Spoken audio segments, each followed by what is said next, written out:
la invitación para la visita guiada de esta pequeña muestra complementaria a la muestra principal que gira en torno a Huamán Poma de Ayala. Este proyecto es esencialmente una intervención artística. En Casa de Literatura se suele, digamos, dialogar con propuestas artísticas cuando se hacen muestras, digamos, a partir del legado literario, del trabajo literario, de la obra de nuestros escritores.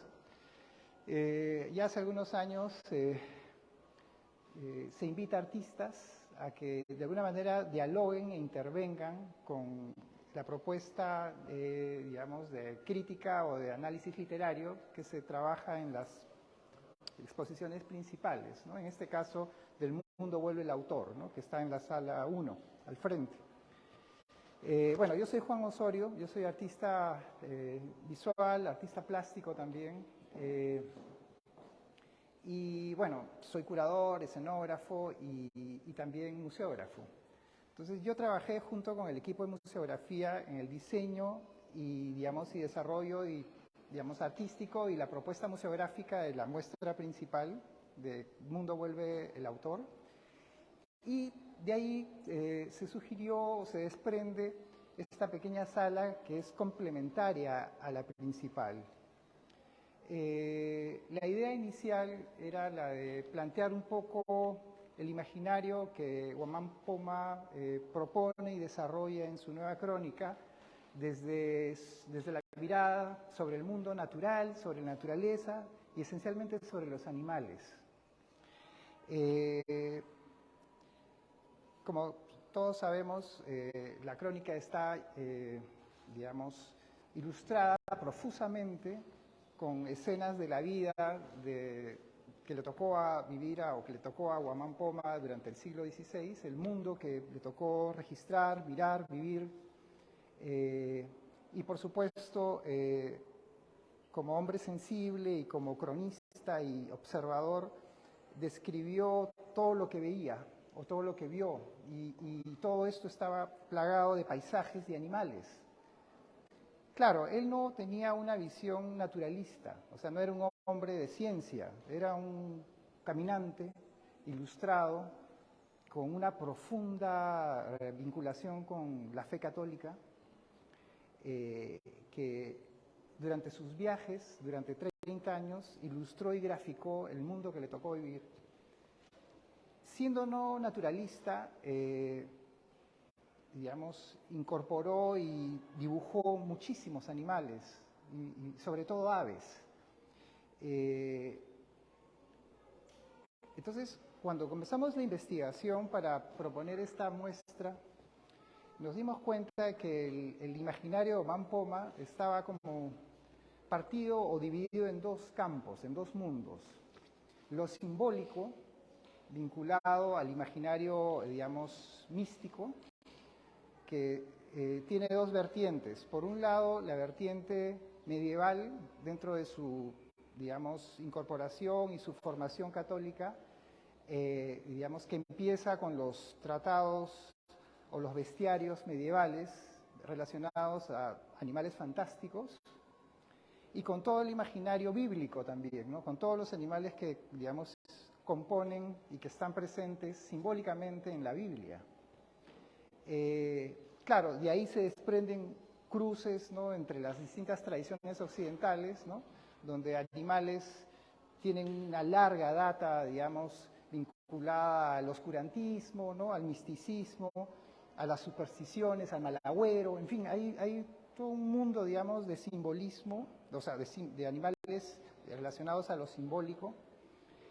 Y por otro lado, su visión del mundo que le tocó vivir desde lo andino, desde lo propiamente americano, ¿no?, desde lo andino, desde lo nativo. Y él también incorpora animales y seres, ¿no?, de ese imaginario. Entonces, es interesante porque se fue, digamos, como prefigurando y desnudando la importancia de toda esta significación, todo este simbolismo. Y por otro lado, la percepción de lo cotidiano vinculado a los animales domésticos, que también fueron traídos por los españoles, como, qué sé yo, los bovinos, las vacas, los pollos, las gallinas, ¿no? Y por otro lado, también los animales domésticos del mundo propio, del mundo americano, nativo, andino, como los aucénidos y los perros. Entonces, decidimos de alguna manera contemplar el mundo simbólico, digamos, incluirlo en esta sala. Entonces, en el mundo de lo simbólico tenemos, por un lado, lo vinculado a lo místico, a las tradiciones populares relacionadas con el mal agüero o con, digamos, con las supersticiones. Y también tenemos animales que, digamos, están relacionados con, como les digo, con el imaginario medieval de los bestiarios, esos seres fantásticos, y elementos vinculados al imaginario bíblico, por ejemplo, el demonio devorador, ¿no? Que es esta quilca, por ejemplo, o esta imagen representa la ciudad del infierno. Y por ejemplo, acá vemos pues las representaciones de bovinos o de seres, digamos, con cuernos, ¿no? Relacionados al imaginario bíblico de lo demoníaco, ¿no? Por ejemplo, en este paño podemos ver, por ejemplo, los seres vinculados a las supersticiones como las avispas o los taparacos, ¿no? Que son estas esas mariposas que en el mundo andino o en la sierra pues las relacionamos con la muerte o con la mala suerte. Tenemos las lechuzas, y por otro lado también lo político está vinculado a lo simbólico, en el sentido de que en algunas quilcas Guamán Poma representa la atrocidad y digamos, y lo despiadado del poder político español relacionado a los personajes, digamos, que representaban ese poder y que encarnaban formas animales. Por ejemplo, en este caso, esta es la sierpe, que en la tradición medieval es una especie de fusión entre la serpiente alada, el dragón o el gallo, ¿no? Es un animal mitológico vinculado, como les digo, a los bestiarios medievales, y que Guamán Poma lo vincula directamente a la figura del encomendero o del comendador, ¿no? Del encomendero. O sea, como la figura, digamos, principal dentro del orden que le tocó vivir en ese momento, ¿no? Por ejemplo, en este caso tenemos al gato, ¿no? Que representa al corregidor, ¿no? Y que está vinculado, digamos, también digamos, al imaginario del ¿cómo se llama? No, perdón, al escribano, mejor. Perdón, es el escribano y está vinculado a lo demoníaco también, ¿no?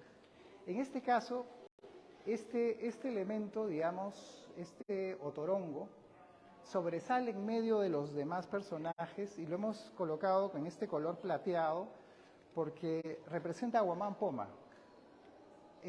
Dentro de la tradición andina o prehispánica, el otorongo o los seres humanos podían transfigurarse y convertirse en otorongos dentro de las tradiciones. Y hay una quilca donde habla de un capitán inca que se convierte en este otorongo. Para nosotros, para la muestra, que se titula La mirada, Animalario de la mirada del jaguar, el jaguar representa Guamán Poma de Ayala. ¿Y por qué hacemos esto? ¿Por qué lo titulamos así? Porque en la sala principal está, digamos, graficado un poema de Enrique Verástegui, en la que él habla de Guamán Poma como un ser, como una pantera al acecho. Entonces, evidentemente la pantera no es americana, la pantera es africana o asiática, pero él la usa como una licencia poética. Y nosotros la convertimos en la pantera americana, que es el jaguar, y que el jaguar americano es el otorongo. Entonces, hicimos, digamos, la adaptación de la imagen de Verástegui en lo que representa esta sala, ¿no? Que es la mirada de Guamán Poma sobre el mundo animal y sobre el mundo que le tocó vivir, ¿no? Entonces, en este caso, el otorongo es Guamán Poma enfrentándose al poder político relacionado al león, ¿no? O vinculado con el león. Ahora, el león, en este caso, junto con otros animales que están graficados acá en esta sala, las serpientes, el buitre, pertenecen a una quilca en la que se muestra los castigos más atroces en el mundo prehispánico. ¿Y qué lo vincula en esa misma quilca? Que la quilca es, digamos, que vendría a ser estas páginas ilustradas de Guamán Poma en la Nueva Crónica. Él vincula estos seres, estos animales, a lo más atroz de los castigos digamos, en el mundo prehispánico, cuando los incas encerraban a la gente en unos huecos llenos de estos seres, víboras, buitres, en este caso, no sé si buitres serían gallinazos, leones. En realidad, Guamán Poma tiene como una especie de, digamos, visión naturalista, pero también simbólica y metafórica. Entonces él, cuando escribe y describe, a veces confunde porque no nos precisa. Nos puede decir que es un tigre, pero en realidad acá no habían tigres. Entonces él, en su visión, de alguna manera habla de pumas, o habla de otorongos, o habla de otorongos, o tigres. Entonces hay una suerte digamos, de utilización libre, pero que está vinculada directamente a los felinos americanos, ¿no? Entonces, siguiendo esa ruta, y como les comenté, esta sala de alguna manera es oscura también porque representa ese mundo de temor, de miedo, de superstición que está presente en toda la crónica. Y para contrastar esto, hicimos la intervención de las aves que están ahí afuera, que es una bandada de aves que de alguna manera vuelan libres y nos indican el camino a la sala, ¿no? Esas aves las hemos extraído también de la Nueva Crónica, solo que nos dimos el trabajo de desarrollar la gráfica de las aves en la posición del vuelo, ya que Guamán Poma muy pocas aves las trabaja en esa posición, Las aves están dibujadas en 3/4, paradas, o de repente de una manera, digamos, que no representan el vuelo. Y lo que hicimos fue un despliegue de las alas, digamos, el dibujo se hizo con pluma, con tinta, respetando las características morfológicas del animal. Y bueno, el canto de aves que ustedes escuchan es una composición coral de cada una de las aves que están situadas allá arriba.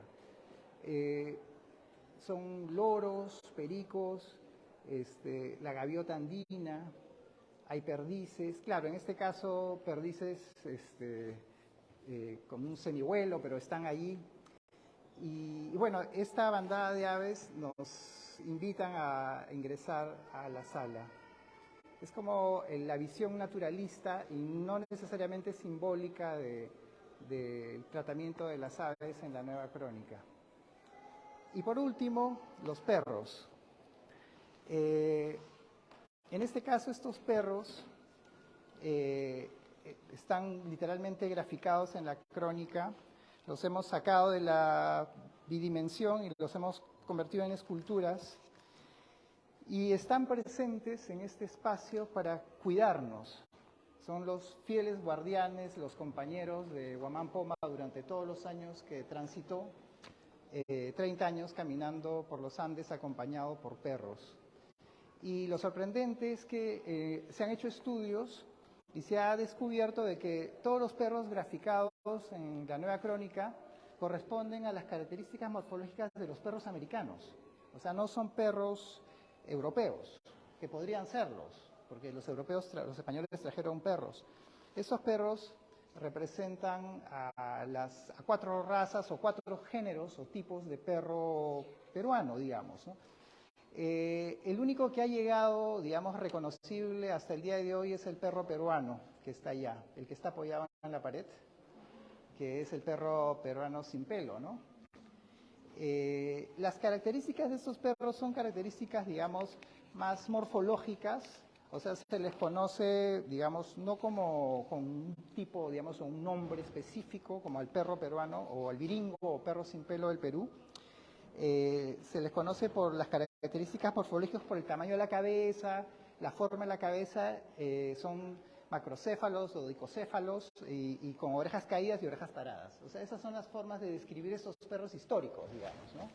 Que se han encontrado en entierros, en huacas, en tumbas, ¿no?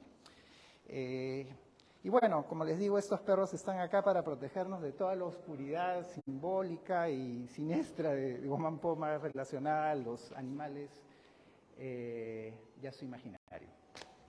Bueno, espero que disfruten la exposición y los invito a ver y a, digamos, conocer la otra sala que también me parece que es muy importante. Gracias.